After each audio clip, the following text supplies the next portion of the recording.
Tapi ada orang berilmu juga yang terjebak di situ waktu itu. Ya itu orang berilmu yang sedang bingung. Oh begitu. Jadi orang berilmu itu tidak semuanya bisa stabil jiwanya. Makanya orang berilmu intelektual itu butuh banyak zikir.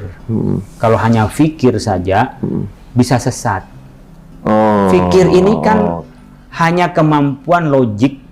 Orang intelek itu kemampuan logik, sistematika berpikir. Kalau dalam keadaan hatinya goncang, logika itu ikut goncang.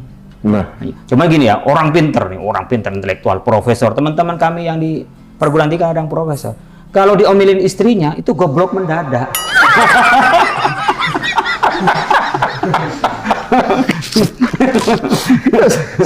saya juga. Pengalaman pribadi.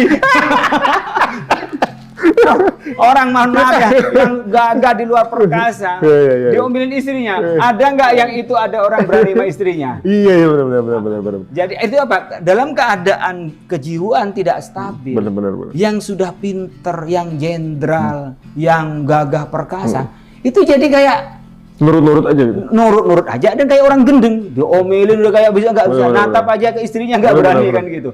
Nah maksud saya ini berkelakar ya, berkelakar. Tapi maksud saya ingin begini, orang yang pintar seperti apapun kalau jiwanya itu tergoncang, itu bisa sesat. Makanya ketika kita banyak berpikir, jangan lupa ala bidzikrillah tatmainnul qulub. Banyak zikir kepada Allah biar kita dalam keadaan lebih fokus.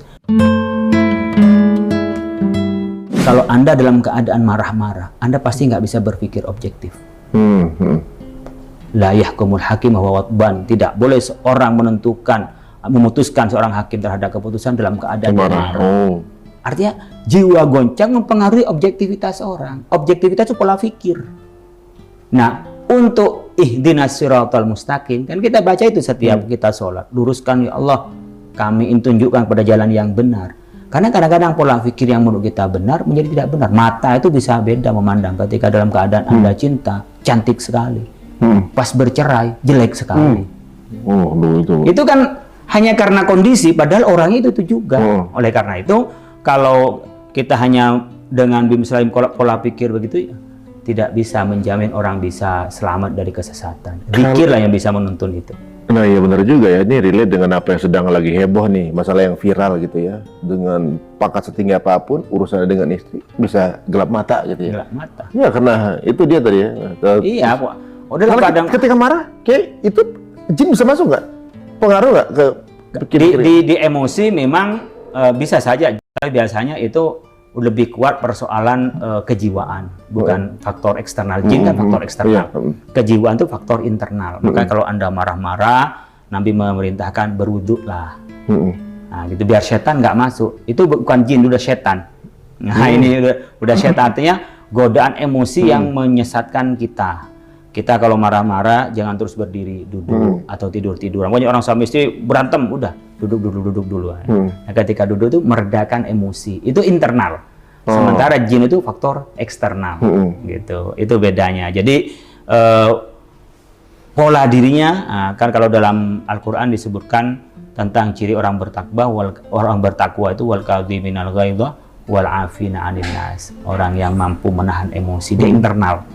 Tapi ketika jin yuwaswisu fi sudurin nas minal jinnati wan nas. Jadi was-was, jadi godaan luar. Nah, tapi godaan luar bisa masuk karena internal nggak kuat, imun nggak kuat. Sama dengan umpamanya kesehatan kita. Kan kalau imun kita kuat, nggak masuk penyakit itu.